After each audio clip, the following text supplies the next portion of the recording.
주변의 이야기 되게 재미없네 싶은 지인들이 하는 이야기의 방식이 아마 비슷하지 않을까 싶습니다. 그때 우리가 꼭 해줘야 되는 거는 이야기를 계속 이어가기가 어려워요, 말들이 뚝뚝 끊어져요 라고 하는 분들이 계신다라고 한다면 방금 말씀드린 부분들을 고려해 보시면 좋을 것 같습니다.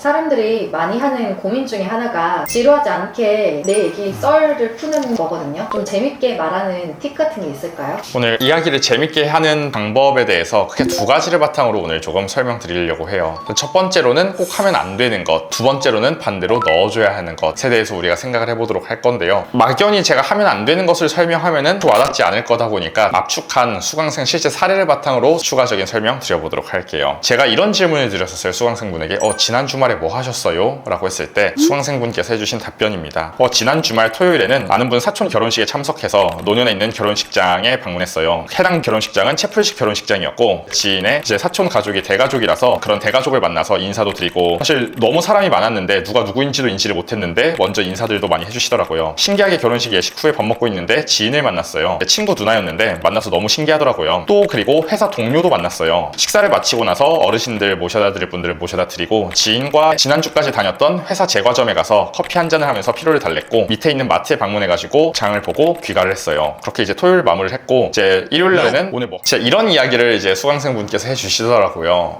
지난 주말에 뭐 했는지 참 잘 얘기를 해주셨죠. 근데 들었을 때 어떠한 재미를 느낄 수 있는 이야기가 아니죠. 참 되게 지루할 수밖에 없는 이야기인데 우린 여기서 하나 짚고 넘어가야 되는 게, 사람들은 대부분 남의 이야기에 대해서 그다지 사실 관심이 없습니다. 그 사람이 뭘 했는지도 관심이 없는데 그거를 줄줄줄줄 나열하고 있으면 정말 관심 없는 내용들의 연속이 되겠죠. 그러다 보면 우린 당연히 이야기에 흥미를 느끼기 힘들게 될 거예요. 주변의 이야기 되게 재미없네, 이야기 그만했으면 좋겠는데 싶은 지인들이 하는 이야기의 방식이 아마 비슷하지 않을까 싶습니다. 대부분의 사람들이 줄줄 나열하는 걸 싫어하면서 결국 나도 알게 모르게 그렇게 나열을 하고 있는 경우가 참 많습니다. 내가 이런 식으로 나열하고 있지 않나 꼭 되돌아봤으면 좋겠습니다. 그때 우리가 꼭 해줘야 되는 거는 내가 오늘 이 이야기에서 뭘 꼭 얘기해야겠다라고 하는 일단 포인트를 먼저 잡아주시는 게 참 중요해요. 방금 전에 제가 말씀드린 예시처럼 러프하게 다양한 사례를 나열식으로 얘기하면은 그거를 하나하나 포인트를 다 살리기가 참 쉽지가 않을 텐데, 그거보다는 조금 더 좁게 한 파트에 좀 집중해서 이야기를 한다고 하면은 내가 그 말에 있어서 뉘앙스를 살리기가 훨씬 쉬워지지 않을까 싶습니다. 두 번째로는 이제 우리가 꼭 말할 때 지켜야 하는 부분에 대해서 한번 이야기해보고자 합니다. 감정을 넣어야 한다라는 건데요. 쉽게 생각해서 공감대를 형성하거나 우리가 생각할 때 거창하게 말하면 반전이지만 예상치 못한 부분을 넣어주시는 게 필요합니다. 우리가 지금 이야기하고 있는 이 재밌는 이라는 말은 사실 감정과 관련된 부분입니다. 일단 내가 재밌다라고 느껴야지 사실 누군가도 그 부분에 있어서 재밌게 느낄 수 있을 텐데, 처음에 말씀드렸던 단순 행동들만 나열하고 있다라고 하면은 내 감정이 어디에도 들어있지 않을 거고 듣는 사람 입장에서도 기본적으로 어떠한 감정의 변화도 느낄 수가 없을 겁니다. 그렇기에 앞서 잡은 포인트에 내가 어떤 감정을 느꼈는지 다시 한번 생각해보고 그 감정을 바탕으로 해서 어떻게 표현할지를 고민해보는 게 필요할 것 같아요. 이렇게 이제 두 가지에 대해서 말씀을 드렸는데 사실 바로 와닿는 느낌은 아마 아니실 거라고 생각합니다. 그렇다 보니까 아까 제가 말씀드렸던 사례를 바탕으로 해가지고 예시를 들려드리도록 하겠습니다. 여기에서 제가 한 가지 포인트를 제 나름 해석을 해보자면은 결혼식장에서 우연히 만난 직장 동료 혹은 친구 누나에 대한 이야기로 끌고 가면 아마 좋지 않을까 싶습니다. 다들 보통 이런 새로운 장소에 가가지고 우연히 한 번쯤 아는 지인을 만났던 경험들 다들 있으실 거라고 생각합니다. 되게 신기하다, 여기서 아는 사람을 만나네. 저도 과거에 해외여행을 가가지고 아는 사람을 만났던 적이 있었는데 진짜 세상 좁구나 느꼈던 것 같습니다. 그래서 여기서도 이런 감정을 한번 살려보려고 하는 건데, 제가 이번 주말에 결혼식장에 갔었는데 참 되게 신기한 일이 있었어요. 거기서 우연히 오래전에 이제 알고 지냈던 친구 누나를 좀 만나게 됐었어요. 그냥 어떻게 사는지 친구 통해서 이야기 정도만 들었었는데 오랜만에 만나니까 참 되게 반갑더라고요. 또 한편으로는 와, 어떻게 이렇게 만날 수가 있지 라는 생각을 들면서 한편으로는 세상 진짜 좁으니까 항상 진짜 착하게 살아야겠구나, 언제 어떤 사람 만날지 모르겠구나, 그런 주말을 조금 보냈던 것 같아요. 제가 이제 즉석에서 한번 바꿔보긴 했는데 이런 식으로 하나에 조금 더 포커스를 둬가지고 이야기를 해주시는 게 조금 더 이야기를 재밌게 끌고 갈 수 있는 가장 좋은 방법이 되지 않을까 싶습니다. 처음 제가 말씀드렸던 사례를 다시 한번 생각해보면은 그냥 장황했고 그냥 정말 아침부터 밤까지 뭘 했는지 줄줄 나열하다 보니까 듣는 사람 입장에서는 그렇구나, 뭐 어쩌라는 거지 정도의 속마음밖에 아마 들지 않았을 거라고 생각해요. 하지만 방금 전에 제가 말씀드렸던 세상 참 좁구나라는 감정